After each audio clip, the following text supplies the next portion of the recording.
Welcome to This Week at Shrouded, episode 17. This podcast is brought to you by Rage. I'm just kidding. Had to throw it out there. I wonder how many people I got. All right, it's okay. I want to thank guests for coming. We've got Mr. Wrecked and Mr. Good Saint today. And they're with their incredible knowledge of Destiny and these two posts that were put out. Did you guys read them in advance? Mm-hmm. Good job. Good job. I skimmed them. As usual. Look, I think we need a new host at some point. That is someone that actually has time to read these, get the finer points, and just go through them instead of just reading the whole thing out. Or maybe I just schedule it in somewhere and stop being a terrible host. But we're gonna go over This Week at Bungie, released on the 18th. And then, of course, we're going to check out the Season 21 weapon change preview. And there is a community focus, so I'm going to give them a shout-out. But other than that, we will get into what's new in other gaming history. I don't know. We talked about it a little bit on the pre-show, but I'm going to ask you again. Mr. Good Saint, I hear that you're playing a game that has absorbed your soul. Why don't you tell us about it? Yeah, unfortunately, during the last week of the season, I made the unfortunate decision to play a game that has engrossed a lot of my time, Death Stranding, on PlayStation, because I haven't played a lot of the exclusives or anything like that. And surprisingly enough, future UPS Simulator is a lot more fun than I actually thought it would be. So yeah, I'm kind of been really enjoying it. I do intend on playing Destiny this weekend because I got to get to level 11. So I will be doing my solo dungeon probably tomorrow, along with the Master Raid. But yeah, Death Stranding is taking up the majority of my time. Which dungeon are you going to attempt? Well, it's gonna have to be Spire. You have to do the last one. Yeah, you have to use Spire. All right. Yeah, that's in the requirement. Solar. Probably. Lorelei. No. You'll use Lorelei. I have not. I'll use Lorelei. I have not used Lorelei since Haunted. I have not even put it on. Solo. Pretty painless. Man doesn't like to have a crutch. I like it. I don't, but if I have to use one, I will. I'm not ashamed to admit it. Okay. All right. Double special. Yeah, double special. No primary. Double special. Not double primary. No, this is not your one. Definitely double special. No primary. That's what I'm saying. Oh yeah, no double special for sure. Yeah. Oh yeah. Right. For sure. Okay. I don't remember using double special, but my crutch like for solo flawless Spire was playing a hunter. That's your crutch for everything. That's not true. I GM a lot with warlocks because I crutch on well. They really need to get around the nerf in that.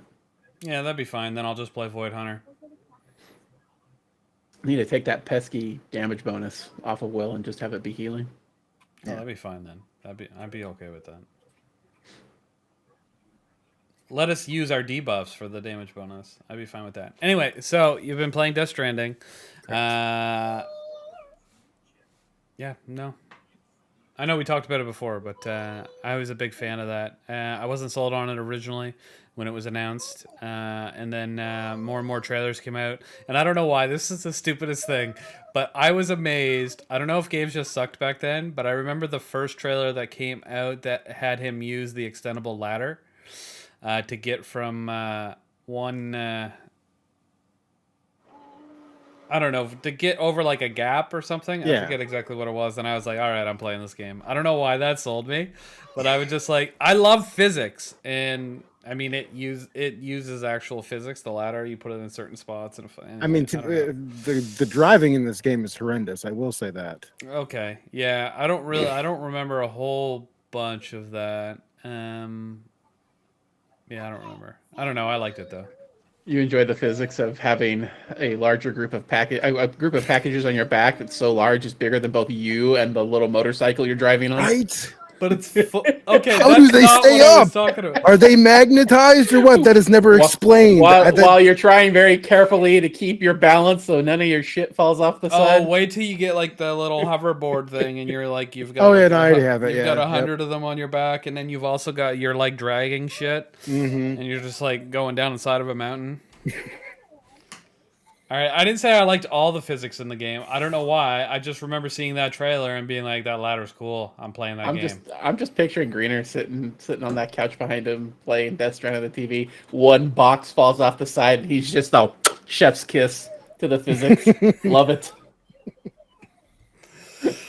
It's true, 100%. Oh man. Anyway, I enjoyed that game a lot, and everybody in it did a great job. I'm trying to think of all the actors' names. There's Norman Reedus, Mad Mickelson, Troy Baker. I liked his character a lot. I don't know the voice and performance actor that did Mama, but I think she did a good job. I don't know her either. Yeah, I don't know her name. I can't remember. Guillermo del Toro's in it. I didn't care for him. I hate that character actually. He's super annoying. And then I can't. Who plays the French Deadman? girl, Fragile. Oh yeah, okay, yep. She was really good. Who plays what? I'm trying to think who the voice for Deadman sounds really, or not Deadman. Die Hardman sounds really familiar, but I can't place it anymore. Die Hardman. Yeah. I feel like he is. Isn't he the actor that played the team leader in Resident Evil 1? You remember that movie? Okay. Oh, sorry. Like the original Resident Evil? no, I don't think so. Okay. I can't remember the voice. I mean, we could always look it up. What? Now I'm curious. Death. Also, you gotta give him props for that. Die Hardman. What a name. Well, and he's got a badass skull mask and shit, which I can't wear in the game because we can't look as cool as him. Die Hardman is done by Tommy Earl Jenkins, which is known for. None of these are. He's a voice actor for a bunch of stuff. Yeah, it's not the same guy. I don't recognize him specifically. He played the mayor in Wednesday, I guess. That's something recent. Everything else is games. Jedi Survivor, Gotham Knights, Bayonetta 3, Diablo Immortal, Guild Wars 2. The guy's a legend. Voice acting legend. Oh, yeah, I don't recognize him. Yeah, Fallout 76. There's nothing like huge that I recognize him for. So, yeah, I don't know.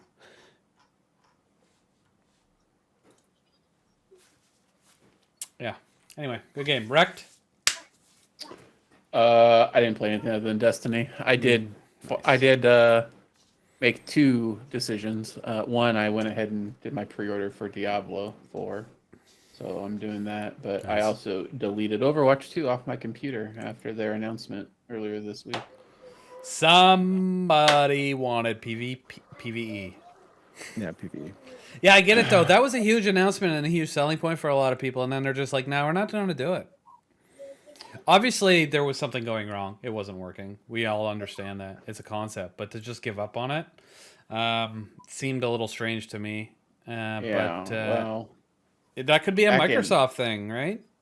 Back in 2019, when they first said that this was coming, PvE was the main reason they gave for needing to move to a new game, right? That was their main driver for moving to Overwatch 2. Turns out, what their real main driver is battle passes. The real main driver was getting rid of loot boxes and introducing battle passes. That needed a new game. So, you know... I mean, battle passes are better than loot boxes, but I kind of feel bad. Well, yes and no, because the loot boxes were actually earnable just by playing the game. Right? The battle passes have a couple of things on them, but to get anything of substance, you have to pay for it. So it really makes it feel like it was just came down to money That was the whole. I mean, obviously, game development is about money. Selling games is about selling games, but it really feels like there was a bait and switch here, and I'm actually kind of disappointed that I spent as much money on Overwatch 2 as I already did. But it's fine. I'm done with it now. You know, I will remember the good times and move on. Cool. All right, I've been thinking about playing Diablo 4. A lot of people saying a lot of good things about it. I wasn't a huge fan of 3, but I like 2 a lot. From what I've seen so far, I don't know. It does feel a lot like 2. Looks a lot like 2. I haven't played any of the betas yet, though, so we'll see. I'm excited. I just thought 3 was like too action-oriented, Yeah. where 2 never was. I don't know if this one is, though. I haven't seen a lot of it. Anyway, we'll see. We'll see. Mwah, mwah. Sorry, hold on, my mic fell. Okay, for me, I did play Destiny, quite a bit of Destiny. I got my Dredgen Gilded, working on my Dead Aim. Got a couple small things to do on there. And in theory, I still need to finish Champ, so I get Reveler. So I got to do that over the weekend. But I don't need to do a lot. I think I'll be done if I do like 10 Nightfalls. You gotta do so many Nightfalls. Mm-hmm. That was annoying. But once I've done that, I'll probably have enough medals to hit the medal thing too. That's the guild on the Champ. Oh, the 600 or whatever. Yeah. Did you already do all your Neomuna stuff? Because after the first week, that's the biggest pain in the ass to do, honestly. I did. See, I didn't do it, and I did Headlong, that time trial mission, because you can finish it in like 2 minutes, and you get 7% for each clear. So that's what I had to do. Good to know. I'm at like 60% because I did do a bunch of Legendary Lost Sectors when they were at Neomuna, just randomly, not on purpose. So I do have to do some of those. So yeah, you're right. So maybe I'll do that then. That'll work. I'll figure something out. Either way. How much do overrides give you? I don't know. I didn't do any overrides. I did all mine the first week when HyperNet was the Guardian Games Nightfall. Nightfall. That's cool. I got a bunch of the Lost Sectors though, so they were pretty good. And then I've been playing Tears of the Kingdom. And if you know my history, I think Breath of the Wild was one of the best games ever made in the history of video games. And Tears of the Kingdom is just, so far, I'm not far enough into it to give it too much praise, but this game is going to be so much better. I can already tell. They basically the majority of what I've seen from it is people making flying dick robots. Yes. That's all that's on Twitter. That is one aspect of the game that people are, obviously utilizing to try to get video views and all that type of stuff. But it's just, I need to look into this then. yeah. Well, you can piece basically anything you want in the game together into whatever shape you want. Okay. So people are using, wooden stakes and stuff to put together a giant man. And there was one that I saw where they had this giant guy standing there, and they had this piece of wood with like a fan under it, and a flamethrower on the end of it, and then two bombs at the end of the shaft. So when he shot it, how it works is if you shoot technology, everything around that technology that's technological activates. So the fan activated and pushed the stick up, so it looked like it got an erection while it was shooting flames at the end of its dick.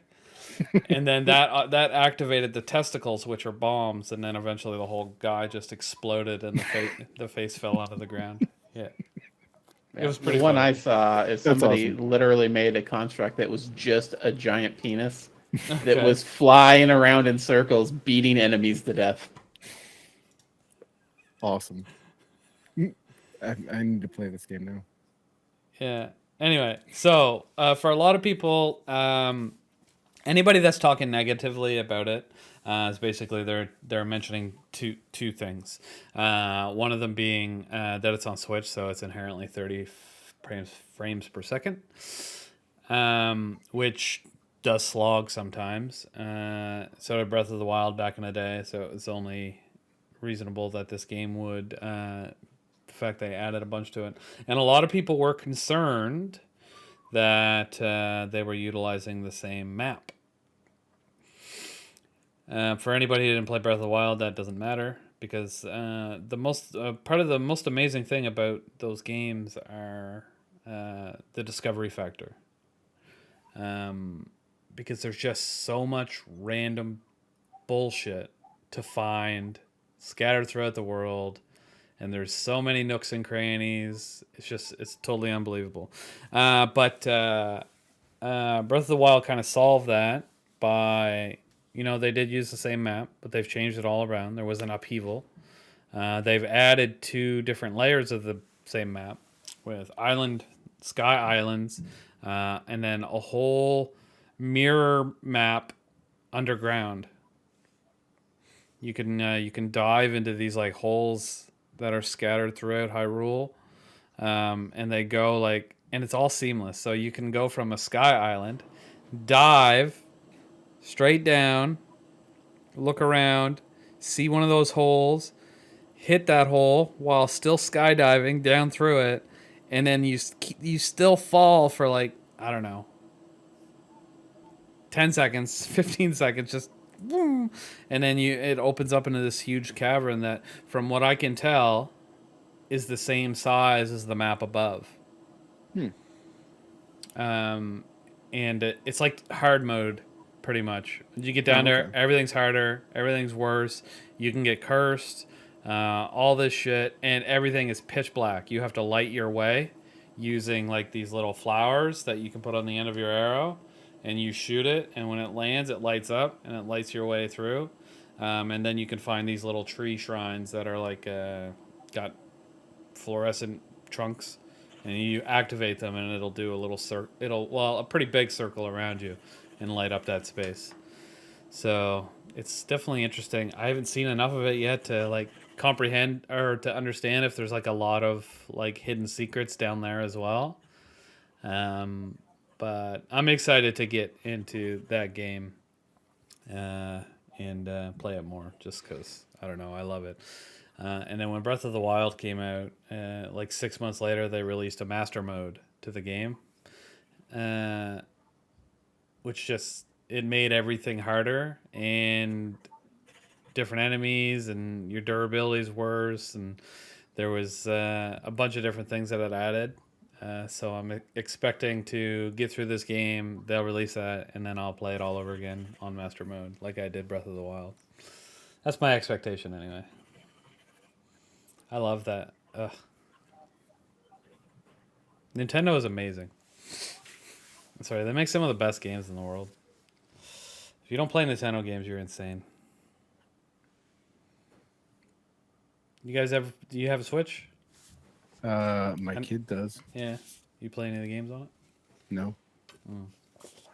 Super Mario Odyssey, amazing. Breath of the Wild, obviously. Metroid Dread, amazing. There's more. I gotta think about it. I've played a bunch of them. Mario vs. Rabbids, I know that sounds terrible, but it's good. I love it. That's only good if you like tactical games. Why can't I think of it? UFO alien game. What's it called? We kill all humans or whatever it is. No. UFO. XCOM. Oh yeah, okay. Gotcha. XCOM. That style game, just with Mario characters, Rabbids, Super Smash Brothers, Mario Kart 8 Deluxe. Oh my god. Super Smash Brothers would probably be that, and I probably would get both the Zelda games because they do look fun. Yeah. I mean, it feels like Tears of the Kingdom's going to make Breath of the Wild obsolete, so just buy Tears of the Kingdom. Well, yeah, but I want to know the story of the first one. Nobody plays Zelda for the storyline. You fucking Goomba. You just don't play games for the story. Yes, I do. I love certain stories. Trust me. Nobody plays Zelda for a story. Okay? It's always the same story. Ganon or Ganondorf comes back and is a bully, tries to kill you, you kill him, you save Hyrule. Every single time. No one gives a shit. That But is it might be slightly different this time. It is slightly different this time. You are right. And this is a direct sequel, one of the only ones they've ever done, other than Majora's Mask, to Breath of the Wild. So you're the same Link in the Right. same world with the same Zelda.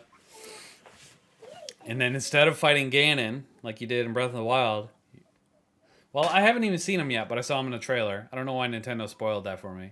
But you're fighting Ganondorf in Tears of the Kingdom, from what I understand. I didn't realize there was two different. Ganondorf is like the human version of Ganon, Okay. but they are different. They come at different. Well, I don't know. They do it sometimes. Every single time there's Ganondorf, the final battle, he turns into Ganon and tries to kill you.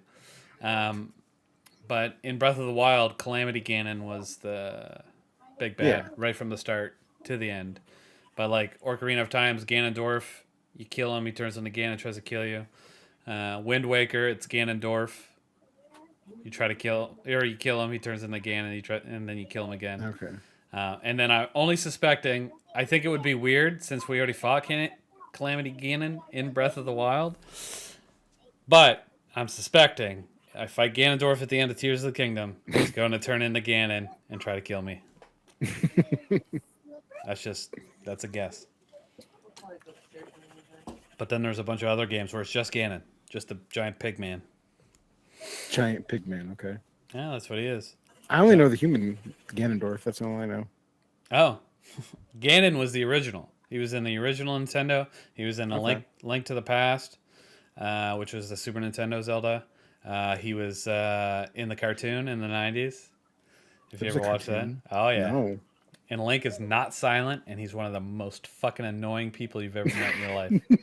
Good Lord. If you ever watched it, excuse me, princess. I remember that line from when I was a kid. He says it like 4 times an episode. Is he like as annoying as like Navi or whatever the thing was in the N64 version? Hey, listen! All that crap? He's way more annoying. Okay. They wrote it terribly. God. Anyway, they announced with the success of the Mario movie that they're looking into a Legend of Zelda movie, and my only thought was like, just keep Link silent, please, for the love of God. He's a silent protagonist. Just make him grunt whenever he attacks. Well, that's all he does. Anyway, so that's what I've been doing this week. I know we got a little bit of a tangent with Zelda there. I haven't played anything else, but Ratchet and Clank: A Rift Apart just came out on PlayStation Plus. I've been waiting for that to come out for free because I didn't want to pay for it, even though it's Insomniac and it's probably incredible. So I am going to dive into that eventually because that game looks great. Amazing. All the Ratchet and Clank games are good. Yeah. I played some of the original ones, but for some reason I didn't want to buy this one when I knew that it's a first party. It wasn't important enough for me to play it at launch. I could wait for it. It's the same with Gran Turismo 7. I'm just waiting for it to be free on PlayStation Plus before I play it. There's always a couple of them like that. And then there's other ones that I just buy right from the get-go. Because I don't care. I just need to play them. Like God of War and Horizon. Bunch of other shit. Oh, Demon Souls. Oh, game's so good. Better than Elden Ring. I don't care what anyone says. I haven't played it yet. It's a completely different experience. So if you play it, I'm sorry if you don't agree. But I love Demon Souls. I think it's incredible. I thought Elden Ring was fine, but I don't know. As somebody that likes Breath of the Wild, it's really weird that I don't get more into Elden Ring. Because the concept is basically the same. Giant open world, and you just go. Do whatever the fuck you want. And you figure out your way as you kind of go. There's no leading force really telling you what to do. None of that nonsense. Which is one complaint I actually have about Tears. I feel like I'm being led along a path more than I was Breath of the Wild. Breath of the Wild just throws you in as if figured out. Tears actually there's 4 dots on my map. It's like, go to these places. And I'm like, I don't like that at all. Breath of the Wild is more like there's a river. At the end of that river is a thing that might help you. I don't know. Figured it. It was a little bit different. I don't know. Anyway. All right, this is a Destiny podcast, right? Supposedly. Okay. All right. That was only 20 minutes of non-Destiny content. I apologize for anybody that's only here for Destiny stuff. I like to talk about other video games as well. I'm a huge fan, but this is the focus. So this week at Bungie, on the menu for today, I'm so annoyed that I just got pinged in Discord. I got to make sure that it's not somebody telling me that the audio sucks. Give me a moment. Uh,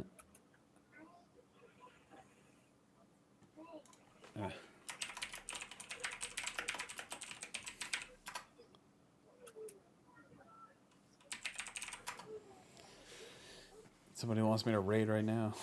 That's fair. I'm like, nah. Also, I don't know any of those people. Why the fuck?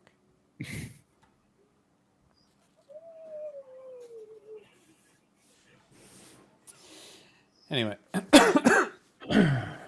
Okay. Up this week is an overview of all major changes coming with Season 21. First look at 3 new Strand aspects.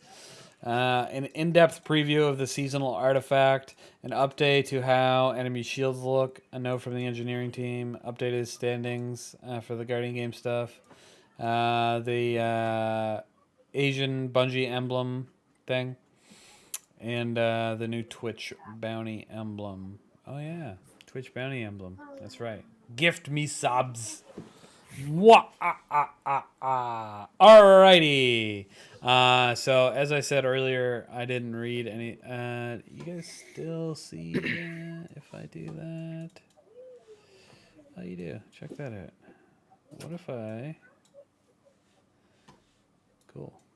What if I do this? Oh, it fucks with you completely. Good lord. All right. Let's see what we got here. What's this? A TLDR list. Nice. I like TLDR lists. Economy updates. Okay, Rahul exotic engram focusing. We talked about that a long time ago with tier 1 and tier 2 options. So I'm not really excited for that at all, actually. It'll be nice to grab one once in a while, try to get a better roll, but I'm not like super counting on it or anything. Any view? It's just a way for them to drain your resources. Hopefully it'll be high stat rolls. I'll wait for other people to try it before I invest my own resources into it. Smart. Okay. Weapon deep sight activation. There's a new currency called Deep Sight Harmonizer. Yeah. So basically that one is that's the one where we can turn any weapon into deep sight, right? Well, Yeah. Any weapon that's craftable. Any weapon that's craftable and gives it the deep sight that way. Yep. Oh yeah. Okay. All right. Cool. And changes to crafting costs. Legendary shards are no longer required, which annoys me. Make less cores. Less cores, please, for the love of God. That's the only thing I'm ever short on. Well, mind you, I have 700 right now because Guardian Games just gives you shit ton of cores. Thank you. Well, what it does is it gives you a shit ton of masterworked guns, which you can delete 4 cores. Which is what I did. Because who needs a Strand scout rifle?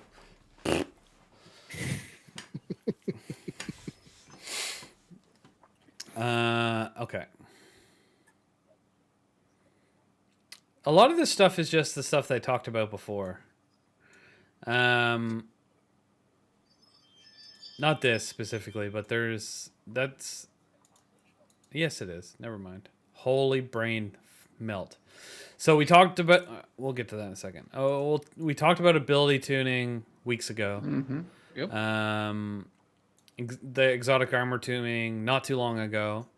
We must have... we talked about the weapon sandbox tuning. No, that just came out. Yes, that came out on Wednesday. Is that what... This is the... Yeah, Season 21 weapon changes preview. Okay. But didn't we talk about like they were or was that the mid-season patch that we they talked added a about bunch the of stuff? mid-season Okay, stuff. all right. Scratch that. Sorry, we'll get into the weapon sandbox tuning and changes with season 21 after the TWAB. We're not going over any of this stuff again. Quality of life improvements, also stuff that we talked about, but a quick reminder, new Vanguard bounties. The Matterweave and Rainmaker can now be consumed for the material. Matterweave, incredible change. Thank you so much. Good Boy Protocol coming back. A lot of people like that. I mean, I don't really care. I've pet the dog like 3 times, but whatever. A lot of people live in Destiny, and they need that contact, I guess, to make them feel validated. I don't know. Rex can probably speak to that. No? Okay. All right. And in certain... and then they're adding triumphs to each of the... Well, they're not adding triumphs to the raids, but they're adding exotic drop multipliers to some of the triumphs that already exist in the older raids. Kind of like Ron and the 2 dungeons currently do. Ron, Spire, and Duality all have Triumph exotic boosts. So they're adding those to Last Wish, Deepstone, Vow Disciple, Vault of Glass, and King's Fall. Holy guacamole. And they're retroactive. Well, it's too bad I already have all of those exotics. What a shame. But this will help new players have something to work towards when they're starting these. So that's a good change for newer players and players that might not have got into raiding or only have a couple clears or just have incredibly bad luck and have like 50 clears and no exotic. And then they talk about the Crucible updates that we've done before. The Flawless pool is being replaced by the Practice and Challenger pool. We did labs on that a couple weeks ago. I don't really know how it went. Nobody liked it. Nobody liked it, but they're doing it anyway? Okay. Nobody on Twitter liked it, I should say. Okay, so none of the tryhards liked it. Basically. Okay. Well, fuck them anyway. There's new trials quests for the new players. Some trials passages have been adjusted to provide a better experience. The only one that I can remember off the top of my head was the Double Mercy. They changed how you get rep from the wealth cards as well. Okay, cool. Elimination is out. Dominion will be the core game mode for trials. What's Dominion? It's the control point that spawns in the middle. Usually, it's supposed to have different control points that spawn sometime into the match. But the last time it was up, it was on Cauldron, and it was the same point over and over and over again. Okay. All right. That'll make games go faster, though. Probably. Yeah, maybe. I don't know. Yeah, everyone will be fighting over the middle and dying. All right, Gilding the Flawless Seal has new requirements. Woo! All right, so we kind of did talk about the aspects before, but now they have videos of how they work. Here, let's watch them. Do I have a thing for 3? They do indeed. They have 2 videos that are like, that's whatever, and 1 video that's like, that is sick. Okay, I don't know how loud this is going to be, so sorry. I'm feeling which regular. Oh, I got a double that somebody hit. It killed 2 people and spawned a Threadling. Hooray! Yeah, that's kind of boring. I like the commentary with this. Was that loud? No. Skip this one and go do the one under Okay. it. All right. First. So I should also note that the aspect that lets you do that with the hunter will also give you 2 fragment slots. Yes. Okay, That is that's true. important. Trade off. Yeah. Do Okay. the Warlock one next. Go to the 3rd one. Okay. All right. I made a tangle. I'm gonna throw the tangle. What's the thing? Woo! I suspended 2 goblins, 3 goblins. Woo! I love the play-by-play. I don't know. I thought that was pretty good. I think that is kind of useful. It depends on how many of those goblins will then spawn tangles themselves, so you can keep chaining it, and how big that blast actually is. That will also give you 2 fragments, by the way, that aspect. All right, Okay. so let's see what this Fleshhead Storm looks like. Look at me! I'm a warlock! I have their super 4 times. I'm such a badass. Yeah.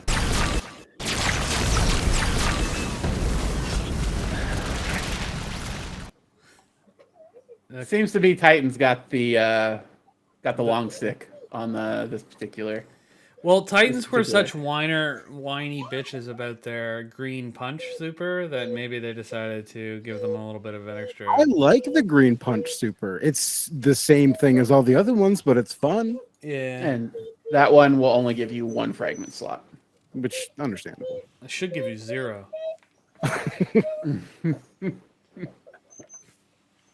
Anyway, all right. I read this and I was confused. The refundable artifact is almost here. You can refund one when you buy Oh, it. just like, when you one max at a out. time. Yeah. Okay, yeah. I couldn't. I read the thing, but I didn't read it. Okay, that's amazing, actually. I love that. Yes. But I read something in Discord earlier today, or when this came out, and somebody was like, "Why don't they just tie it to tie your artifact to loadouts?" And I was like, "That's a brilliant idea." I think we said that when we were talking about when they brought did up we? the refundable thing. It should be tied to your artifact, to your loadout. Loadout. Make it so much easier. Yeah, because chances are you're changing it based on what you're running or what class, subclass you're running. So if you could just tie it, one to void, one dark, and one to strand, solar stasis, you got a bunch of them. So that would be better, and that would be cool because you could change them like mid-fight. Which would be interesting. Okay, so we did get a whole list of the artifacts for season 21, so we will say. So yay, once again, anti-barrier auto rifle. Oh my god. Unstoppable hand cannon. Englaive. I don't ever remember anti-barrier auto rifle being a thing. Isn't it usually just overload with SMGs? Unless I missed a season. We definitely had an anti-barrier auto rifle at some point in our life. I think it was probably only one time. That may be why I don't remember it, because I never used it. Okay. But you're right. Recently, it's been SMG and auto rifle overload. But anyway, okay. So that doesn't matter anyway, because anything that you need barrier for, nobody's using an auto rifle. They're like either running Arbalist or Wishender. Or now anti-barrier with volatile. So like, I mean, you could run anything. Because volatile is so much volatile. Anyway, let's keep going. Unstoppable hand cannon and a glaive kind of sucks. I never liked either one of those. Shotgun would be nice. I mean, glaive is fun because you don't have to ready it like you would a hand cannon. You can just whip it out, shoot, or melee, and then it's instant. Yeah, but I feel like I don't want to be in a GM with a glaive for some reason. I'd rather be in there with it. Well, shotgun's not that great either. I don't know. I remember using shotgun a lot, though, for Unstoppable during Master King's Fall. And I liked it. Anyway. I don't know. These are fine, I suppose. And then we got Overload Scout and Overload Trace. Okay. I don't like either one of those. Well, too bad. Scout should got.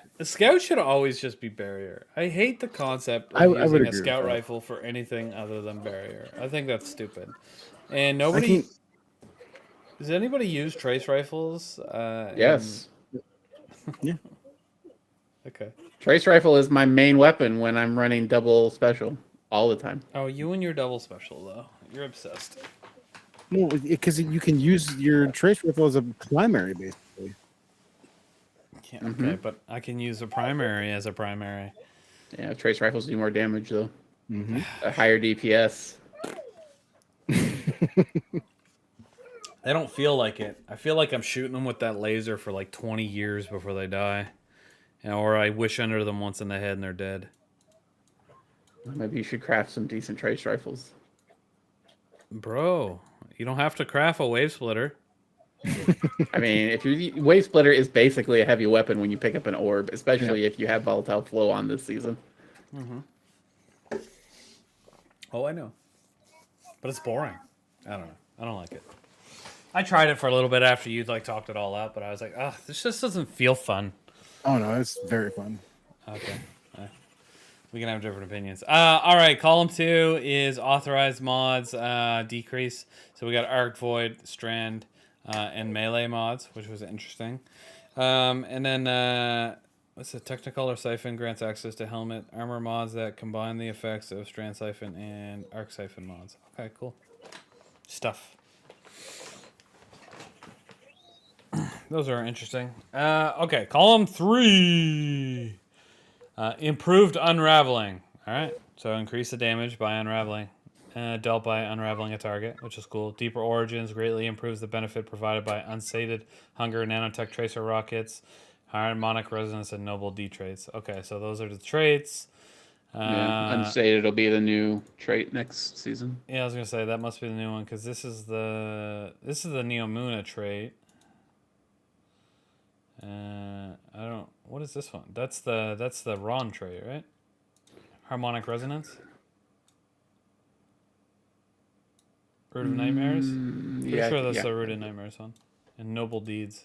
I don't know. Is that the seasonal one? Yeah. Okay. All right. So unsated hunger sounds good. Probably sucks. I mean, we don't really want to get into leaks here, but I'm not terribly excited if the leaks about that trader. Okay. True. Yeah, let's not get into those. We'll find out in a couple days. Under the Breach, defeating a void debuff target creates a void breach while your subclass is equipped. Okay, cool. That's super good. Okay, super good. It's Devour on demand. Devour is a crutch. Just mess with it. Everything's a crutch in this game. That's what abilities are designed to be on all classes. Oh, well, tell that to PvP people that don't like you using crutch guns because they're good. Fucking idiots. Listen, salty PvP nerds just want it to always be hand cannon and shotgun and stompies. That's all they want PvP to be. All right? That's it. The most boring PvP has ever been. A meta that we had for years and years and years and literally years. All of you shotgun hand cannon or sniper hand cannon nerds need to chill the fuck down. I hope that meta never comes back. I hope we get the auto rifle meta back before we get hand cannons again. Oh man, you just triggered a lot of them. Good. Yeah, I always hate that shit. It's like, yeah, need to crutch on, whatever it happens to be. Whether it be, I was trying to remember, Fellwinter's shotgun, or Wishender, or whatever it happens to be. People are so angry. So angry. Anyway, alright, electric armor is stay amplified for longer. Thunderous retort, I'm actually angry that this is back. Why? Because Riku's, who has a new name, but he's the admin of Souls, if you didn't know, was completely obsessed with Thunderous Retort and Geomags and Chaos Reach. Okay. During the third season of Witch Queen. And he was our warlock, and the motherfucker refused to run well. All he ever would do is run that thing. He's like, I'm going to do the most damage. Somebody else run well. And we didn't have another warlock. So it's like, it doesn't matter how much damage you do. You're taking away 30% from the rest of us. He wouldn't run well because he was obsessed with Thunderous Retort. Anyway. It was so annoying. And I literally, the second I read this, I put in chat and I said, R.I.P. Riku's raid team. He just said Thunderous Retort, baby. And I was like, oh, good lord. Anyway, I'm not on that raid team anymore, so it's okay. I'm alive. And I don't need to worry about it. I mean, it'll be good for Hunter Super. I don't know. I'm never critically wounded. Like, hunters don't die. So, I mean... I'm going to be tightening it up. I'm going to be running into enemies that get shot so I can Thunder Crash. Mm-hmm. Yeah, sounds cool, though. Maybe I'll run it. Anyway, column 4 is Strand Soldier. Your Strand weapons gain unraveling rounds whenever you gain woven mail. That sounds pretty good because you have woven mail like all the time, pretty much. So that's nice. And then with wasn't there a buff up here somewhere? To unraveling rounds. Yeah, unraveling. Perfect. All right, just use both those together and. Oh wait, yeah. Some of those. A lot of them, yeah. Some of those Some guns might be synergies good. in the artifact. Yep.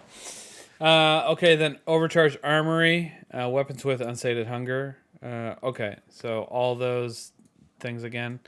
So unsated hunger, nanotech, tracer, rockets, harmonic resonance, and noble deed traits are always overcharged weapons for you when that modifier is active. When overcharged is the modifier. Okay. So basically, everything from last season and some of the stuff from this season will be overcharged. Jesus, that's so many overcharged weapons. It's like we don't even need to choose what we want to use anymore. All of the damage. You can just run whatever you want. All right, protective breach. So picking up a void breach gives you an overshield or refreshes existing. Okay, so run that with they that other. synergize, yep. Holy good lord! Yeah. Nobody's ever gonna die next season. I already run this build. I just do it with repulsor brace, but now I'm not going to need repulsor brace to do it. Or if you have repulsor brace, then you get even more. Even more shields. Shields for days. Anyway, and then there's isn't there that might be on the artifact right now. When you kill someone when you're low house, you get an overshield. Is that on the current artifact? No, that's a void fragment, I believe. I think. Okay. Shit. Then. I think it is. It's something. I'm running it on my Void Hunter when I play. So I either get Devour, or have Repulsor Brace, or trigger this thing that, like it feels impossible. So you use to 3 die, crutches, is what you're saying. Like I said, I mean, who doesn't? My Void Titan never. There's never a moment where my Void Titan in any encounter doesn't have Devour and a full Overshield, basically the entire encounter, while making things volatile. Yep. All right, amped up, gain damage resistant when while amplified. So I guess that's good. Yeah. And then column 5. Here's the big ones, baby. Probably not. Conductive Cosmic Needle. Targets affected by strand debuffs take increased damage from arc and void abilities. That's so weird. It'd be good for like boss DPS maybe. Yeah, it would be great for boss DPS. Like run a strand debuff, and then have I guess thunderous retort, chaos reach, super, yep. and fucking hunter and thunder crash. Everyone, all the arc supers, yeah. Oh my god, yeah. Oh man, that's gonna be some one phase stuff that'll be fun. I bet. You imagine running that, and then I don't know, being in a well and throwing like 5 arc supers from 5 Star Eater hunters. I mean, well, doesn't boost super damage, but sure. What? Well, only boosts weapon damage. Okay, whatever, fine. Boop it. Strand debuff it. Triple or 5 times Star Eater or Curious. Whatever. Thunder Shock. I can't remember all the names. What's the Titan? Curious of the Thunder Crash. Thunder Crash. Yeah, Titans? Thunder Crash. Yeah, Curious Thunder Crash, or Star Eater, fucking Majigger Bob, or I guess Geomag, fucking. Nah. You're saying it's okay if you admit to that. You're sucks. saying it's okay. Okay, scratch the Geomag Chaos Reach. Just the Star Eater, Arc Staff, and the Curious Thunder Crash. If you want an Arc Power Fantasy, don't play Warlock. Terrible choice. You hear that? You hear that, Riku's? Fucking loser. Okay, all right. Shock and awe. Arc final blows while you're amplified. Summon a burst of lightning that damages and jolts targets. Isn't that just Cloud Strike? See, I think that'd be fun with point contact cannon brace for the Depends Titan. on how much it does, but yeah. Wait. Yep. Arc final blows while you're amplified. Summon a burst. Okay, so Arc Hunter already does this when it punches things with combination blow. So are you telling me that they're just like You're you're gonna gonna be punch like, something, it's gonna explode, and then it's gonna explode all at the same time? That's gonna be fun. All right, you're gonna see fucking hunters punching people for days. Supernova. Picking up a void breach causes the next source of void damage to create a large weakening pulse. That sounds cool. I wonder what it looks like. Probably just that. yeah, Whatever. I don't know. I like the word pulse. a lot of void breach stuff next season. Yep. And then squad goals. All right. Performing a finisher while you're amplified grants amplified to nearby allies. Nice. Performing a finisher while you have woven mail grants woven mail to near. Okay. Cool. And then devour. Oh my god. Right? Performing a finisher when you have devour grants devour to nearby. Like, you said, Yeah. turn that on for everybody. Infinite devour forever. Yeah. You're My getting devour. 7 closure build is going to go ham in GMs next season. You're getting devour from finishing. You're getting devour from orbs. You're getting devour from fucking killing shit. You're getting overshields from void breaches. Good lord. If you die next season, you fucking suck and you should delete the game. And if you're wearing Severance and Closure, those finishers will create a void explosion that'll make everything around the target volatile. Yep. And you can start the whole loop again. Holy lord. All right, lightning strikes twice. After throwing an arc grenade, gained increased grenade recharge for a short time. Arc final blows extend the duration of this benefit. Okay. That's kind of boring, but We've had that before. Arc and Void characters are going to be great next season. yeah. Arc Titans, Striker Titans, are going to absolutely dump on everybody in the Crucible. You are going to be getting shit on by Strikers literally everywhere. That sounds fun. It's gonna be good times. I'm excited. No Crucible next season? All right, got it.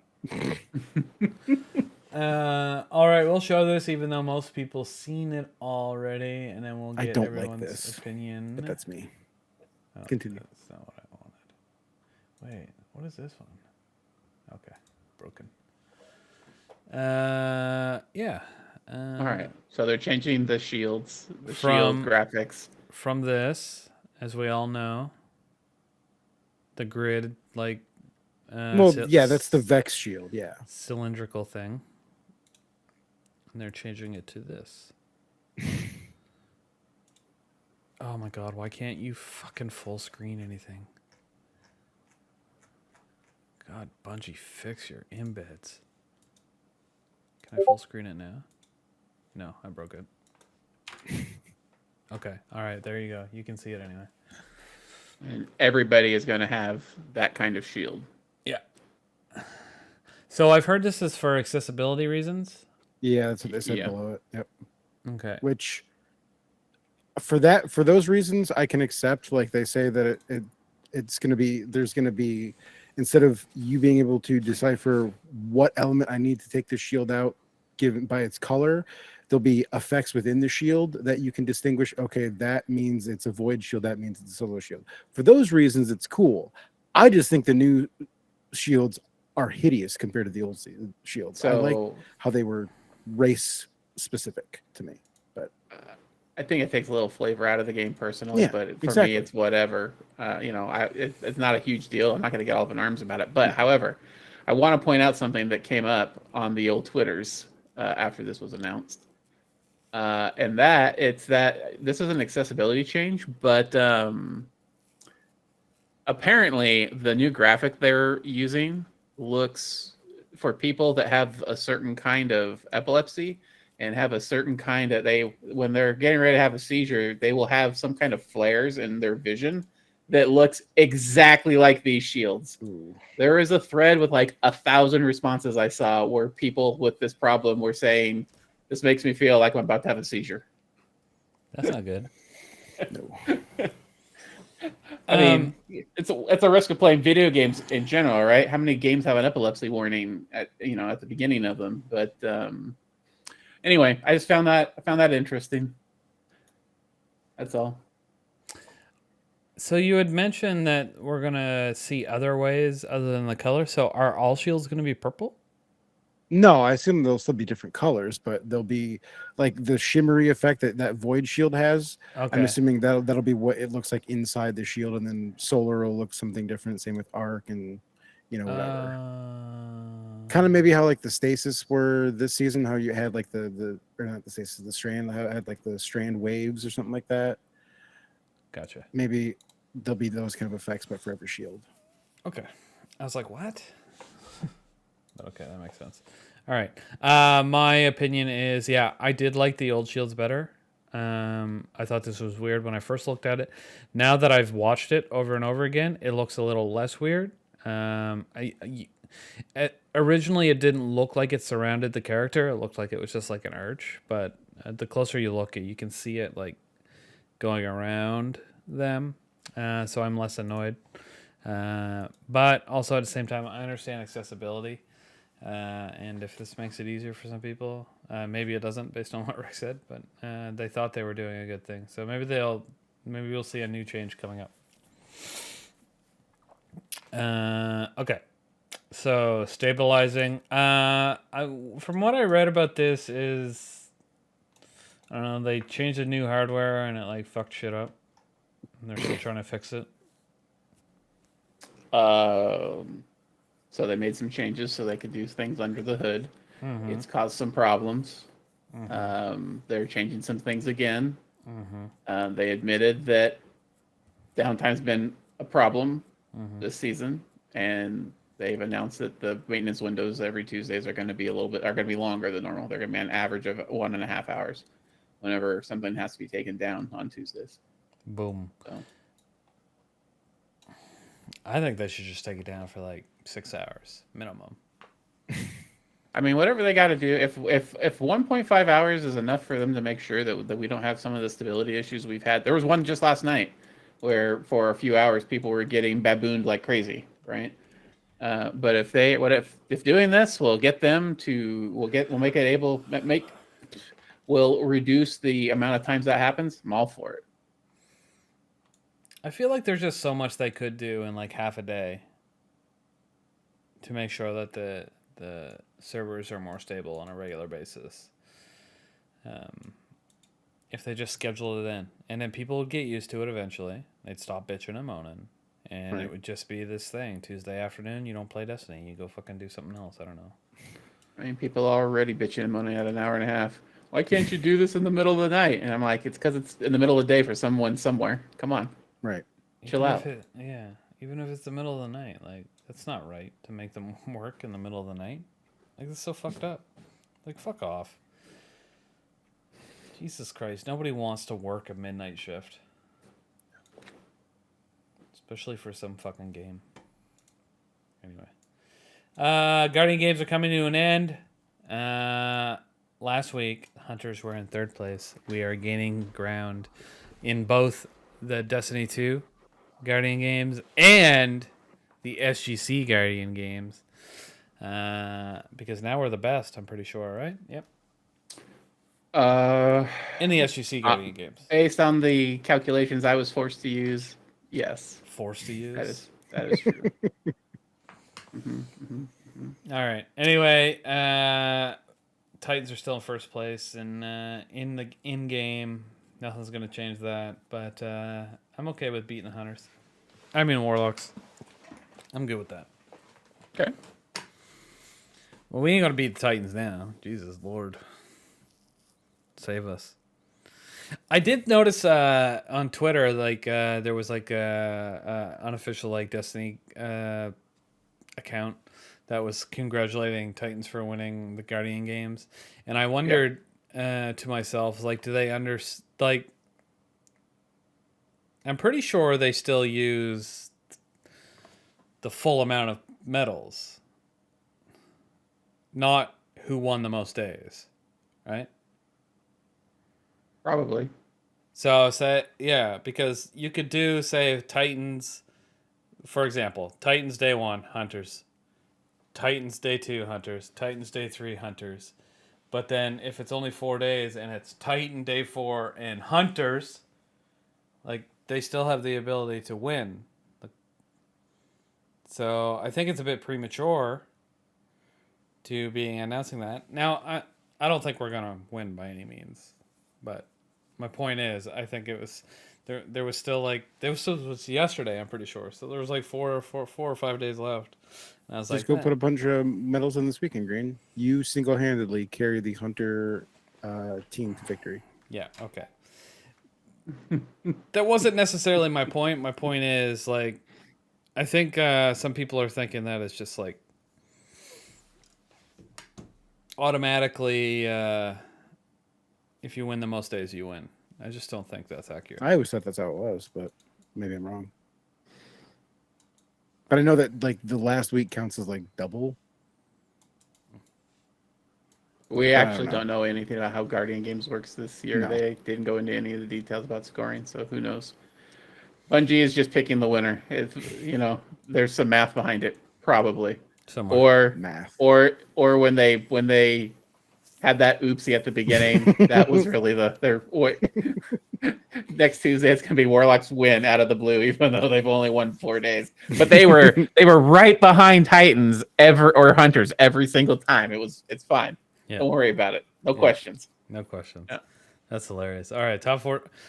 So they got some more Bungie Foundation stuff on here. There's teams apparently. I know I discussed this last week.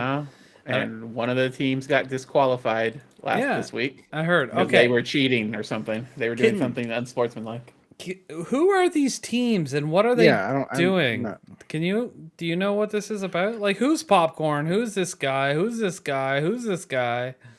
Like, how did they end up here? Like, are these clans that have just put in a ton of points, or did they actually sign up for this Guardian Cup thing? Like, I'm just curious. No idea. Okay. No idea. Okay, never mind. There's not enough hype about it to listen. I realize it's raising money for the Bungie Foundation. But Yeah. There's nothing. There's no hype around this anywhere that I can see unless you go looking for it. Yeah. So I don't care. I just don't know what the Guardian Cup is. Like, I don't know exactly neither. what it is, and I It's don't a know. charity raising thing. I don't know Yeah. who these teams are that are making all the, and how did they become teams and things like that. So, just confuses me. Anyway, good job to Popcorn. 71,000 points in first place, and then developers have raised the most money. I assume that's Bungie developers, maybe. Makes sense. I don't know, man. I don't know either. All right. Anyway, if you want to donate money to the Bungie Foundation, feel free. Have fun. You won't get your emblem like wrecked. Oh wait, is that what you bought, or did you get this one? I forget. I donated to this Asians at Bungie Okay. Foundation fundraiser. Yeah. And a really nice I got emblem. you get your email. I knew that I did it knowing that the emblem wasn't going to actually be available until later in the month. But when you do one of these donations, not when you buy the pin. When you buy the pin, the Bungie store just gives you the code, right? Yeah. You get that in an email. When you do the donation through the Bungie Foundation, there's supposed to be a code on the page that comes up after you do your donation when you get your receipt. Mm-hmm. It tells you specifically, click the link below, right, to go get your code. Well, it said that. Well, number one, it displayed the wrong emblem. It displayed the Women's History Month emblem. And then where it said click the link below, there was nothing there. So I was like, oh, that's weird. Maybe in my email receipt it'll be there. Well, I got my email receipt, and Loud and Proud is the Women's History emblem, which is, it's a cool emblem. I was like, all right, you know what?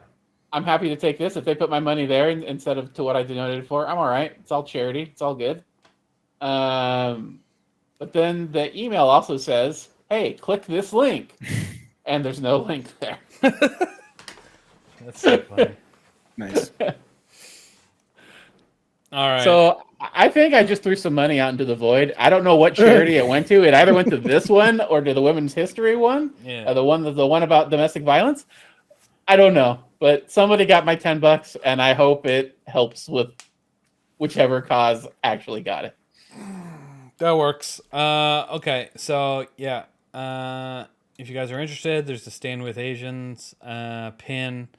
Due to Asian American and Native Hawaiian / Pacific Islander Heritage Month.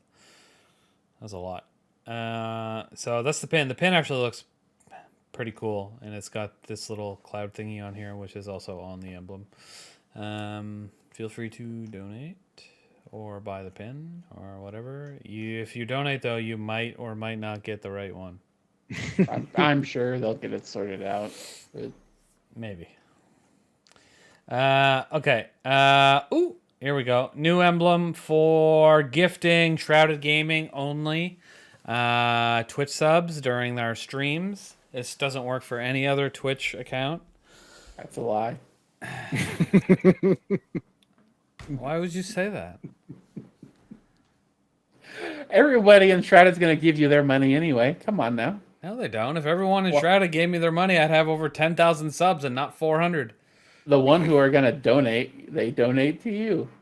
All right. Well, they donate to the community. I shouldn't say to you. I should say to the community. Oh, it's to me. I take all the money and buy crack with it. Yeah. Well, I mean, listen. The community supports your alcoholism, all right? Yeah, that's true. Anyway, here's the emblem. If you give 2 subs, it has a Destiny extension active and playing Destiny 2 on Twitch. You're supposed to get this if you have your accounts linked. So yeah, feel free to do it on one of our community streams. If you don't want to wait, there's plenty of people streaming Destiny. Anyway, okay. They should wait until the first week of Double Gambit rewards when we will go ahead and do the dredge in one night again on stream. Oh, We should plan that. Oh, gross. It wasn't. It was a good time. Yeah, it wasn't that bad actually. All right. Everything else on here, don't care except for kitty cat. Oh wait, you can't see it. Hold on. Kitty cat. sleeping. Awesome kitty cat. All right, goodbye, kitty cat.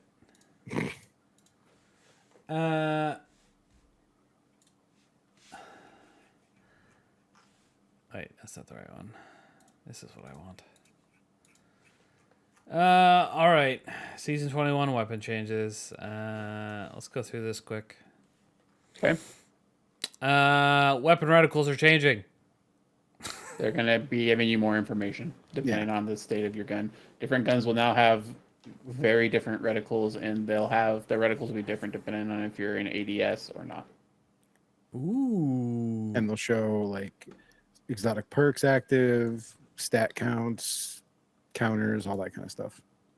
All right. Is that in here? Mm-hmm. I believe this one shows Momentum Mori, like it shows your Momentum Mori stacks underneath.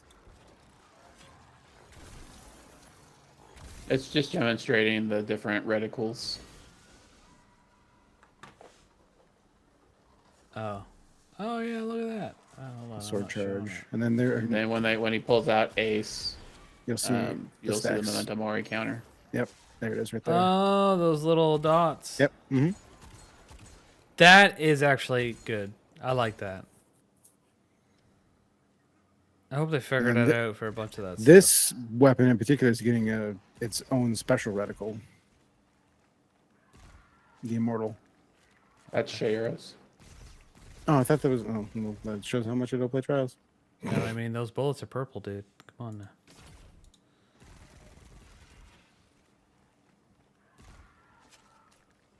Why is it getting its own reticle?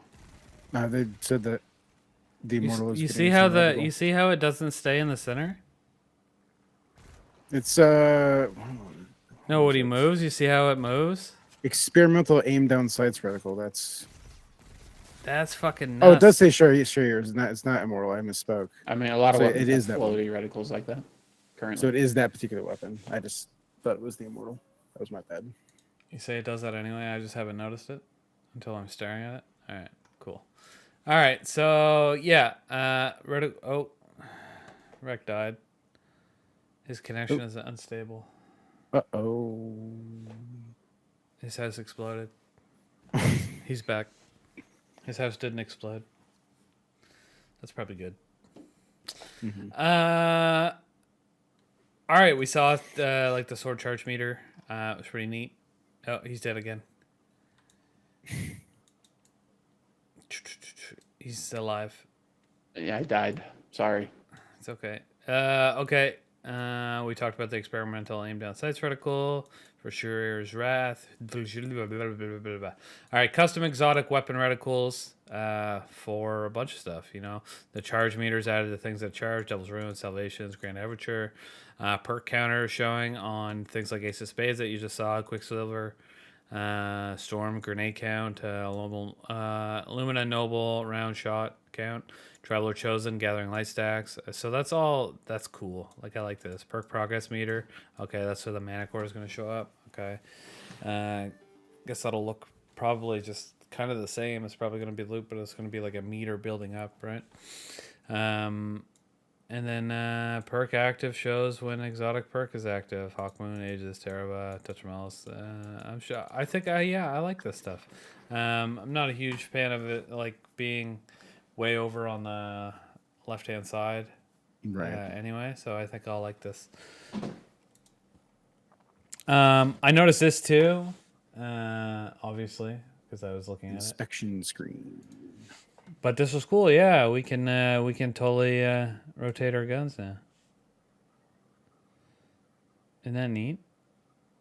Look at it go. Ships too. So you can see the contrails and stuff. Yeah.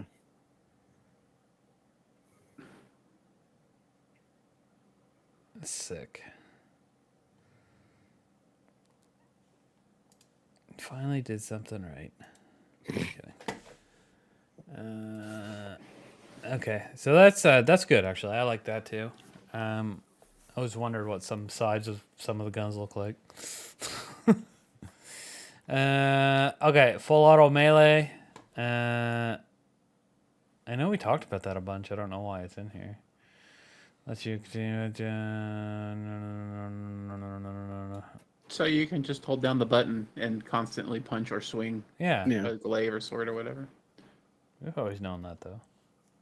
I thought. I mean, it's coming, right? Yep. Anyway, bows. Who doesn't have a macro for that anyway? I'm just kidding. Just kidding. Calm down. Weapon archetypes. So what are these? Just weapon archetype changes? Yes. Tyranny of Heaven stats were always weirdly low. All right. Tyranny of Heaven. What's that bow? I don't remember. It's the bow from Last Wish. Oh, all right. Cool. Cool. All right, take it. Submachine gun, aggressive machine gun, surge in PvP. Right. Okay. So they're getting, they're reducing the base damage, increasing precision hit multiplier. Increasing. So if you Got your shots. increasing precision hit multiplier from crit damage goes from 21 points, but crit damage goes down 0.8. Precision hit multiplier goes up 0.05, and then base damage goes down 1 whole point. Okay. The Immortal is such a stat monster that no other aggressive SMG can compete. We brought its range in while allowing it to continue to excel in other areas. Reduce base range by 10.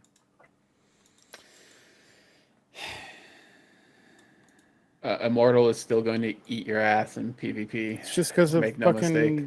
target lock. But I want Immortal to eat people's ass. Like, it's nice to have a gun that's stronger than other guns.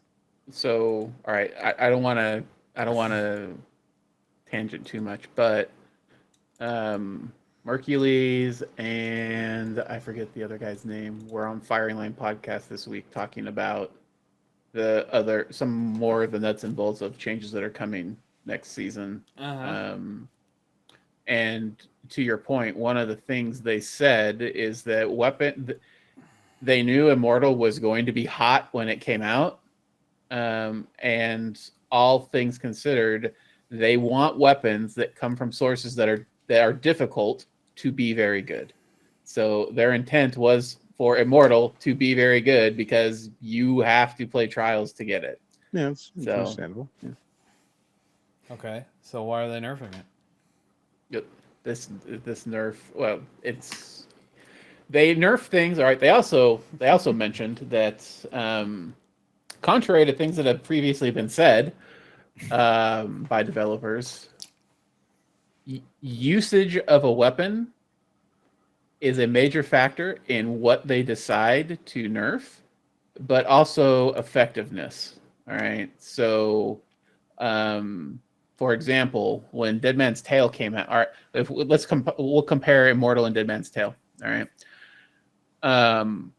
Immortal, when it first launched, more people than they expected earned it, and it showed up in PvP everywhere. Its effectiveness was very high, meaning the number of kills it was getting relative to the amount of people using it was very high. So they queued it up for a nerf, right? It wasn't so high that they felt like they needed to do something immediately, but it was high enough that they needed to do something. So they went in and they messed with target lock, right? If you miss a single bullet, target lock immediately shuts off now. And the effectiveness of Immortal came down, but it still outperforms its contemporaries in its same archetype. Guns like Dead Man's Tale had not as high usage, but their effectiveness was through the roof, so it got hotfixed immediately and buried into the ground. So Immortal did get hit, and its effectiveness came way down, but it's still top of the heap, with the possible exception of Shayura's. After the rangefinder fix that's coming, either next season or the season after that. All right, well, whatever. I think if a gun is being used a lot, that was hard to get, then you did a good job. If they're out of band and they're performing very well, then they're going to get nerfed. That's just how it works in Destiny. Yeah, it always I get has. it, but it's silly to me because if I wanted to play a game that had all the guns balanced, I wouldn't play Destiny. I'd play Counter-Strike. Like, that's the concept of that game, is that the economy and the balance of all the guns is pretty much perfect. That's why it's so popular. I don't know. Destiny would be boring if one gun was the best gun all the time. Yeah. That's what happened when Recluse was around, and it's good that stuff gets shit on and goes away, so the meta for PvE and PvP can shift. Yeah, but you can have more than one gun to be the best. Have a bunch of guns. Yeah, why the fuck not?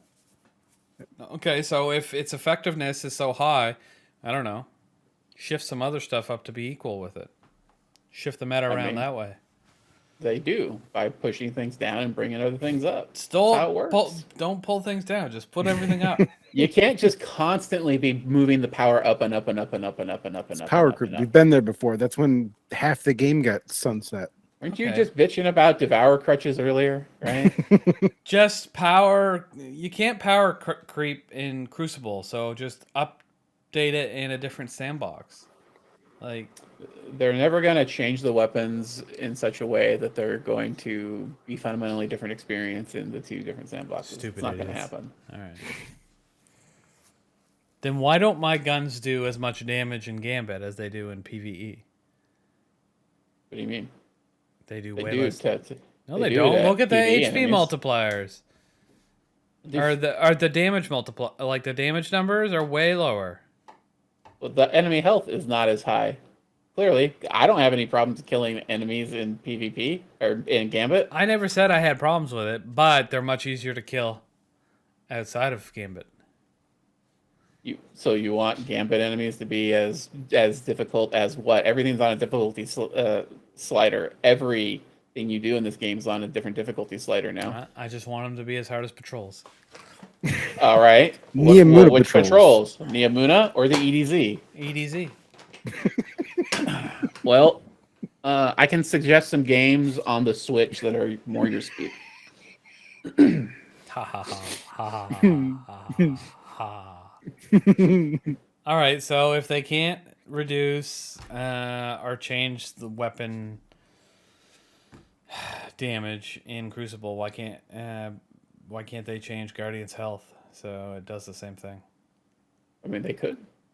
Well, then do that instead. That's not what they're going to do. That's not what they've ever done, and it's not what they're going to do in the future. I mean, it would make a different sandbox. And they are doing that in the future. Did you not see that Crucible mode that's coming out that basically changes how guns work completely? There's a lab coming out to see if it's going to work. It's not a mode that's just going to drop. And if it doesn't perform, then it won't happen. So it will perform because it will actually be good. Yeah, we'll see. Because it'll be more, it'll be... I mean, we already have momentum control that shifts the focus to guns, and it's not like that mode is so popular. Though. It changes everything in one shot. It's not like that mode is so popular that Bungie decided to go ahead and make that, the basic quick play mode, right? It's a rotator. They should do one shot headshots for every gun. I mean, snipe. Or build a helmet. You can buy a helmet. And armor. Okay. If you don't get it, I'm just describing Counter-Strike. I get it. Or Valorant. You could be describing Valorant as well. Yeah, Valorant is not a real game. The only thing that exists is Counter-Strike. And even with a helmet in Counter-Strike, you can be killed by one shot. AK-47 to the head. Goes right through that bad boy. Or an op. Listen, I only got time for one game that's a decade old, all right? And that's Destiny. Bro, Counter-Strike 2 is coming out this June. Allegedly. It's not allegedly. I mean, the beta's already out for half of the community. They're just going to turn it on for everyone here soon. It's a free upgrade. You still have all your shit. It's the way 2 should happen. But then again, they also didn't upgrade like a ton of shit. So like if they tried to get people to buy it, everybody would be like having a stroke. Yeah, that's what they do. Anyway, let's keep going. I just don't like Crucible. Obviously, it's not good. Anyway, sniper rifles. We talked about their increase before. And then Izanagi Burden's owned Edge perk shot does not receive this buff. Because they hate us. Scout rifles. Long arm was inadvertently receiving the damage bonus versus miners for exotics. So we addressed it. Damn it. Man, it's weird when you recycle the model for an exotic weapon. What kind of weird things could possibly happen when you're doing all that copy paste or using asset stuff? Yeah, there you go. That's what happened. All right, so there's exotic weapon changes here for 3 main weapons. The first one being this one. This is Gravitron, right? Okay. Is it? I mean, there's exotic changes for more than just these 3 yeah, weapons. there's There's way just more pictures than for 3. 3 weapons. There's There's a way more whole than ton of 3. weapons in here. Okay. All right, well, fuck. I don't have time to read this dog shit. I just saw pictures.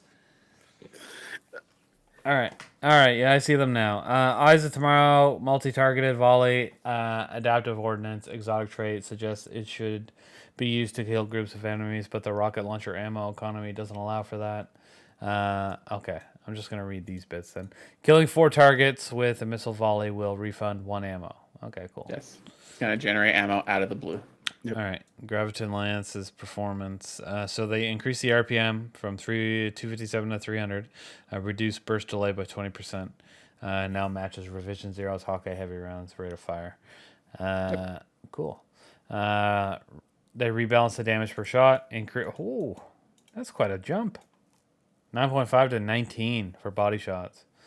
And then crits are 157 to 31. And then so then they're decreasing the second shot of damage. Okay, so the first shot will feel more oomphy, but then the second shot's getting a drop. Okay, Yep. cool. Gardon Lance can be very good, I think. Yeah, that does sound pretty good. We'll see. Jade Rabbit, so they added a buff text to show when Fate of All Fools increased body damage shot is active. Cool. Quickly hitting 3 critical hits now refunds 3 shots instead of 1. Oh, so you get all your ammo back. Shoot for days. All right. In Mana Core, increased catalyst damage resistance from tier 3 to tier 4. Cool. Increased movement speed during hang time. Oh, that'll be fun. You'll fly faster. Activating the catalyst perk through an airborne kill or sustained damage following an airborne cut now partially refills the magazine. All right, that'll help, but I mean, You'll be able to fly faster and stay in the air longer. Yep. Yeah, exactly. So, could be fun to still use. All right, Lumina Cap noble rounds are increasing by 1. Heart Shadow damage increase now activates quicker while invisible. So basically instantly. It wasn't before. Heart Shadow now weakens upon dealing any damage while the damage increase is active. Okay, so while you get the increase from becoming invisible, it weakens the target. So that's good. Nice. Until the big sword update happens, I don't know if it's going to be niche, but it'll be more fun to play with for sure. Yeah, it's definitely better. And then World Line 0 says the sprinting heavy attack can now be chained into itself once. Okay, so you can do them twice. Cool. Sword Guard energy cost from each sprinting heavy attack reduced from 100% to 50%. That would be required. Increased damage. This was a typo. They're actually increasing it by 8.3%. Both of them are being increased. It says increased. Oh, okay. All right. It initially said decreased. Okay. It must have changed it. They fixed it. All right. So, Sweet Business, which a lot of people are talking about, now fires explosive rounds every 20 shots. Fewer shots when fully spun out. How many fewer? You fucking assholes. Doesn't matter. More going to be fun with this bit. I'm going to be pumping out probably. I think you can pump out like 900 rounds of Sweet Business before you run dry with Actium War Rigs. I believe so, yeah. Jesus so, Christ. You know. That'll be fun. Yeah. All right. Legends of Acreus. They're increasing the ammo from 12 to 16 and the maximum projectile distance from 9 to 12. I haven't used that gun in years, but it does really good damage, but it's just I mean, you can one phase War Priest with it if you put the well up by him when you get the buff. Cool. All right, Matchbook Catalyst update. When overheated, sustained fire scorches your target. Every 5 shots applies 14 plus 7 Embers of Ashmith's fragments scorch stacks. Okay, so it adds scorch. Got it. No time to explain. Update drone to work with anti-barrier. Oh, that's cool. Update drone to work with feeding frenzy. Does the drone need to reload? No, but the kills will proc feeding frenzy. Yeah, for you. Yep. Sexy. All right. This also resolved an issue where the feedback for feeding frenzy would always play when the player spawned and then never again. Oh, okay, cool. All right. Skyburner's Oath are increasing the scorch stacks from 3 to 5 and then 5 to 10 with the Embers of Ashes fragment. Cool. Salvation's Grip reworked into having 2 firing modes. Charge shot creates a pattern of stasis crystals. Where the number of crystals is no longer dependent on charge time. Uncharged shot is a normal grenade launcher shot, which does more damage to stasis crystals and frozen targets. Okay. Cool. So just a regular grenade launcher, but also can be used as how it's used now. I like that. That's neat. They also need to give it a 400% damage buff, though. All right. Added a new perk that reloads the magazine from reserves when you quickly shatter at least 3 crystals with an uncharged shot. Okay, neat. Bad Juju. Fix an issue causing the weapon to recoil like an auto rifle, making it hard to control. All right. Cool. Fighting Lion fixed an issue that was causing this weapon to do more damage than intended to Red Barca bands. R.I.P. Hypernet credit. Yep. All good though. It'll actually work like it's supposed to now. It was fun to use though. Thunderlord fixed an issue resulting in hits against a divinity bubble counting as 2 crits instead of 1. R.I.P. One phase Thrawn. I mean, just use rockets. Yeah. Yeah, but have you ever played with Destiny people? I mean, what are we talking about? Blueberries? Or are we talking about? We're talking about people anybody who that plays know Destiny. what they're doing. Even people that know what they're doing, at least 2 of them will die I feel- during a damage phase because they don't know how to stop jumping and fucking moving around on the goddamn platform when you're just supposed to sit there and crouch like a good little bitch Yeah. and shoot your rockets. I feel like Greener has shot people in the back on more than one occasion and killed Yep. himself with a rocket. Mhm. That's what I'm sensing. Yes, jumping jelly bean morons that don't know what the fuck they're doing. Just sit still and shoot your rocket. You don't need to jump up over the people in front of you or move to the side. Just shoot. If you can't hit from where you're standing, don't fucking move. You're just going to kill someone. Anyway, all right. All right, Winner's Bite. The impact damage has been removed and redistributed to the detonation damage. The self-damage scaling has been tuned to account for the increased damage of detonation. Cool. And also, they fixed its bug. That I was going to allowing say, people to does one-phase that fix bosses. the bug? Yes. All right. All right, some perks are changing. Fragile Focus, bonus lasts until shield pop. Returns when shield regenerates to 100. Okay, cool. Means fragile focus shotguns are going to be very good in PvP. Yes. So Thresh, Demolitionist, and Pugilist grants increased energy to glade projectile kills. Same as shotguns, fusion rifles, and sniper rifles. Okay, so they didn't before, now they do. Cool. I'll take it. Reconstruction. Looks like I have to read it because this says this results. Reconstruction has been simplified under the hood so that we can place the perk on more weapons without exceeding perk budgets. Okay. This results in a slight change to the timing of the perk where the initial timer and the cooldown timer between reloads have been unified. All right, base perk 4 seconds, enhanced perk 3.5. Ooh la la. So there was a tweet that suggests that that this perk is going to be available. Reconstruction is going to be available on Apex Predator, which is the Last Wish Oh yeah, missile launcher. because I saw they were talking about the new rocket launcher perk. Yeah. So people have been combining that plus the Tyranny of Heaven being mentioned in this article as evidence that Last Wish will be the next, I don't want to say reprised, but refreshed raid. Cool. Or I mean, wouldn't we get feel a like- new rotator next season? Anyway, I thought they already said that. I don't think they said it was Last Wish. Oh, I don't recall No, that they didn't anybody's say it was confirming Last that it Wish. was Last Wish. I guess maybe everyone was just I mean, speculating that it I've was. always assumed it was going to be Last Wish. Like, Right. whether they're going to do Devog? Gross.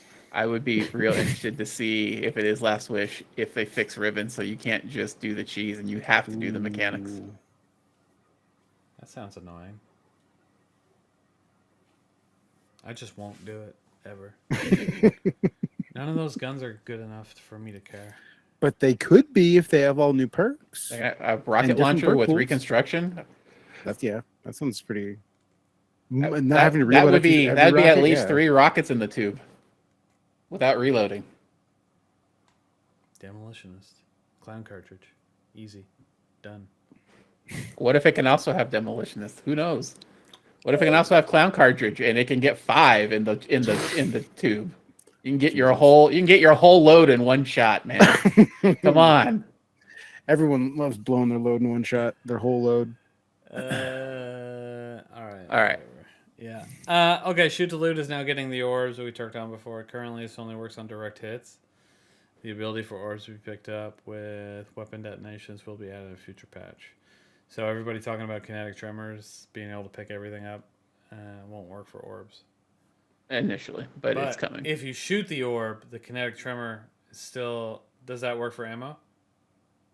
Yeah, it still works for ammo. Okay, so shoot the orb, and if there's any ammo around it, you'll pick it right up. Booyah. I don't know if the kinetic tremors is going to trigger on orb pickup, but it will trigger on the enemies that are around it. That's how the But perk you works. shoot the orb, a direct shot for the pickup. You saying you don't Yeah. think kinetic tremor will No, trigger? because it's not an No. enemy. Well, I don't know how tremor works. I have never read. You the have to perk. get in order to trigger kinetic tremors, you have to get a certain number of hits Yeah. in succession, Oh, and boy. then kinetic Never mind. tremors. I thought I could just shoot at the So- ground. There's like a little shockwave No, that would be cool, but no. That would be cool. that picks everything up. Oh well, whatever. There's some dog shit about how SMG zoom stat is going to be changed to make it less good, and then the big sword update coming to make guarding substantial. No one cares, man.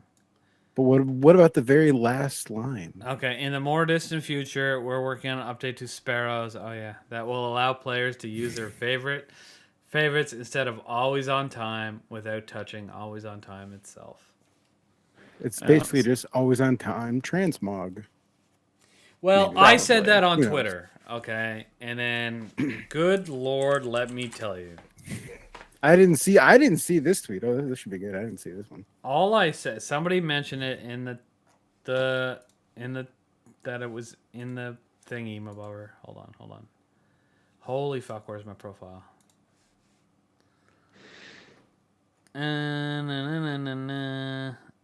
Hold on, it's gonna take a second. I gotta scroll through a bunch of stuff that I said.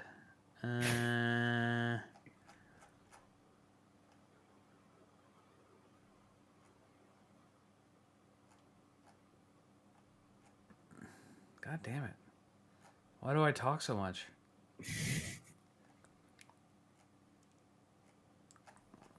Where the fuck is it? Oh wait, I went back way too far. I don't know why people would get mad about you talking Oh. about Sparrow transmog. It's kind of Yeah. a weird thing to get mad about. Oh, they Look. told me that I'm, you know, I feel like everyone. are should you a want that. gaming developer? Type argument. I mean, it's there's only 3 options, right? I mean, they've already said they're not touching AO always on time, so we know It's too speed's not bugged, being yeah. reduced. It's too bugged. They've already said multiple times in the past that they're not bringing other Sparrows up to speed because always on time speed causes loading issues. So I highly doubt that that's going to be the case. The only thing that leaves is transmog. It's not the game development, it's elementary school logic. So that's what I said. So Destiny Bulletin, which was the people that mentioned it, put out a tweet about it, and I said, just in all caps, just give us Sparrow transmog. The solution is simple. It's so simple. No, it's probably the so simple part. Yeah, that drives probably. people. So Sparrow transmog is just dumb. Why go through the work of adding transmog when buffing Sparrow speed itself fixes the issue and doesn't add another currency to the game? Okay. All right. So I put systems already in the game. They just need to make it work for Sparrows. They did not like that. They're like, please design code in the UI for all of that. And I said, I'm not a game developer. Bro, the people on Twitter, people online in general, have such weird parasocial relationships in their head with game developers, whether they're the ones shitting on them all the time or the ones that are white knighting them all the time. People, these developers don't give a shit about you. They're just making their game. Just leave them alone and let them make their fucking game. You fucking troglodyte. Yeah. Anyway, and then another guy was like, please never work in game design. I said, not a problem. Winky face. And then there was some other ones that were probably fine. Let's see what this one says. What I want is the Sparrows to be bigger mechanic, like have different Sparrows, have unique abilities and stats like brakes, handling, speed, and acceleration. I mean, whatever. Yeah, have your opinion. That's probably what they're going to do. Either that or make all Sparrows the same speed as always on time. Then there's another one that says, alternatively, instead of making new transmog system for a singular Sparrow, you can make them all go to the same speed. Everybody just wants them to go to the same speed. I was thinking in my head, I was like, Yeah. well, then what's the point of having always Yeah. on time? Yeah. You know why everybody wants them to all go the same speed? Because they don't Because have they're all a always bunch. on time. They're all a bunch of fucking losers who can't farm up spoils necessary to buy themselves their own stupid fucking always on time. Stop being such a loser and start going and raiding. Don't have friends? There's probably a reason for that. Yeah, you troglodytes. I love that. You red barred a whole lot. I hope that was all distorted and garbage. Anyway, I didn't realize there was so many replies to this. Yeah, there's a bunch. But I also got 403 likes or something, so I win. Like, You didn't get ratioed. Is what you're saying? that's right. I didn't get That's right. ratioed. That's all that matters when you're on Twitter. You got W plus ratio, not L plus ratio. That's right. Oh, also, remember when we were talking about The Expanse? Yeah. Like 2 weeks ago or last week? Mhm. Yeah, and I said Drummer was like the coolest character in the game? Or in the show? Yeah, I was like the French pilot. Yeah. Anyway, I did. I said Drummer. So Telltale like puts out this thing that they're doing an Expanse game. Oh, okay, cool. And I it's a like Telltale drummer story. She's the main character. Yeah. I don't even play Telltale games, but I was like, oh shit. Might try that one. I might try that one. Only if it's played by the same voice actress. I'm sure it will be. It better be. Or I'll be mad. Not because I have any like sort of attachment to her, but I think it'd be a pretty shitty thing to do. If you're mad, take it to Twitter. Everybody else does. Oh no. Fucking parasocial weirdos. I literally including me. They threw it up there and I was like, and I looked at the picture. I guess I could show you that right here. So I looked at the picture and I was like, oh wait, I guess I'll show it to the screen here. I was like, is that Drummer? And then, so I wasn't 100% sure, but I said, wait, is this a Drummer storyline? Count me the fuck in. Nobody responded to me, but I was following Telltale after that. And they posted a bunch of shit. And this right here. If you can't see it, this says Drummer right across the top of the helmet. And I was like, yes, baby, let's go. That's probably the only way that could get me to play that game. So I might still not even play it and just watch it. I personally, for Telltale games, I've tried to play a few of them for subject matter that I'm actually interested in. But they're so sleepers, dude, most of the time. I would rather... I know this sounds lazy as fuck, but I would rather just watch a streamer stream the games so I can see the whole storyline and move on with my life. Yeah. Yeah, I agree sometimes. You should play... Did you ever play the Wolf Among Us? I tried. I couldn't get through it. You couldn't get into that one? That one's really good. Second one? I own the entire run of Fables. I've got all of the books. I've got all the trades, and I've got a bunch of the singles as well. Yeah. So just couldn't get it. I thought that one was really good. It's the only one I ever got through. Except for episode 1 of The Walking Dead. I made it all the way through that, but not all 5 episodes. Couldn't do it. I did all 5. Yeah. I get bored playing through them. I get bored. I liked some of the Tales from the Borderlands stuff, but I didn't get all the way through it either. Never played any of those. Well, I mean, it's got a Handsome Jack in it. So, I mean, that was worth it. Because he was such a great villain. Mm-hmm. He wasn't a villain in Tales from the Borderlands, though. It was his villain. It was his origin story. His villain origin story. Probably how he got his face ripped off. I don't know. I never got to that point. Anyway. All right. We're going to end this podcast. Plugs. Good thing. Recruitment post went out today, which I guess when you're watching this is yesterday, Friday. So go and upload that. And then today, which is Saturday, since this is going live, I will be streaming tonight my attempt at solo flawlessing Spire. Probably not going to be flawless for my level 11, along with Master Raid. So you can come along and watch me struggle bust that. Be fun. Where? twitch.tv/Mr. Goodsaint. There you go. Correct. SGC Guardian Games continues. Hunters are currently in the lead on Community Player of the Week clears. Warlocks are right behind them. Titans, us Titans are eating crayons in the back somewhere. We lost interest apparently. That's okay. We'll win in game. There is still plenty of time for you to earn yourself a contender role by playing, because guess what? Our Guardian Games goes longer than Bungie by 2 weeks. So you still have an opportunity before Clan War starts. So get yourself that sweet server role. You know, it's still tight enough that if you pushed hard in these next 2 weeks, you could probably even still be in the running for MVP for your class. So In give theory, it a shot, get a sweet server role. I'm sure in theory, if I wanted to win it, I could just If could you play do a like bunch of 100 raids- matches of Crucible every day for the next 7 days. Surely I'd have enough points to win. If you full stack, you can rake in a huge number of points, whether that's doing Gambit or Crucible or Strikes or whatever.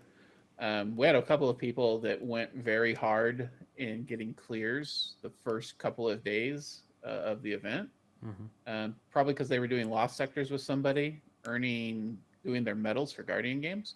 So there was a situation like in the first week where we had one person have like 98 activity completions, but they only earned 98 points. So that tells me they were just with one person the whole time.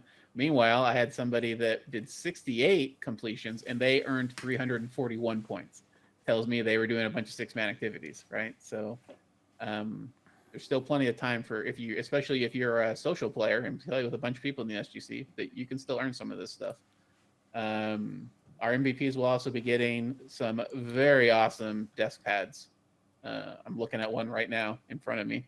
It has the same image that's in my background on my camera right now. It's pretty sick. You should definitely want one. I am streaming more often now. So come and visit me at twitch.tv/Mr_Rect. I stream on Sundays doing SGC event prep. I know it's not the most entertaining thing, but if you want to see how the sausage is made for events and maybe get some direct impact on how I carry them out, you can show up there and comment and chat. Otherwise, I stream throughout the week doing Destiny stuff. Cool. All right. So, I guess that leaves me. Player of the Week stream this week is going to be on Monday. Obviously, we're avoiding the launch of Season of the Deep because you guys are all going to be way too busy to care what the fuck I'm doing.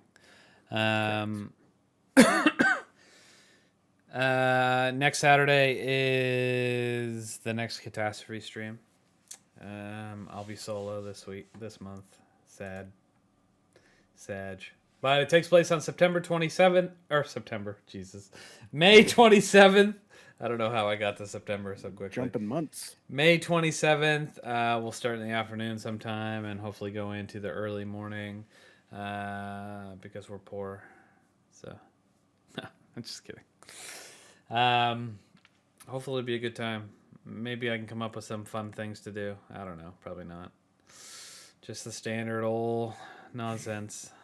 What about having one thing that, and don't make this like the overall reward, but just dumping a full like gallon of maple syrup all over you on stream. That sounds terrible. And then remaining in that for the remainder of the stream. I will pay for that. There's a carpet in here. Like I don't care about your carpet. You saw what we did. You could we got whipped cream all over my fucking basement. That was you your could go fault. to your local version of, I don't know, Walmart. Yeah, I presume there's Walmarts in Canada. I don't know, but whatever your local supermarket is or store. We that have sells that kind of Walmarts. shit. Listen, I don't know if you have a different regional thing that's the same or not that you rather go to, because I don't know if they rebrand like. What am I buying there? Anyway. A kiddie pool, a small kiddie pool that you can just stand in. Okay. All right. Yeah. Maple syrup. That sounds awful. Let me ask you something, Greener. The onesies you wear, do they have sealed feet, or do your feet come out of the bottom of them? Most of them, my feet come out of the bottom. I think. That's too bad. All right. Well, if you got any with sealed feet, you can just pour the maple syrup right into the onesie. Oh, yes, that would be. Mm-hmm. All right. Anyway, catastrophe stream next Saturday, everybody. I was here for that. Show up. Also, come to the Player of the Week stream because I'm getting real sad that nobody's there. I am. Right. The Listen, boring. get enough people out there, Greener. We'll do that. We'll do an invitation to Flash Dance with maple syrup. It'll be great. Come on. Good Lord. All right, I'm gonna stop the recording now. So thank you so much for watching this week at Shrouded, episode something. Our guest, Mr. Good Saint, Mr. Wrecked. Thank you so much for being here. And with that, we are out.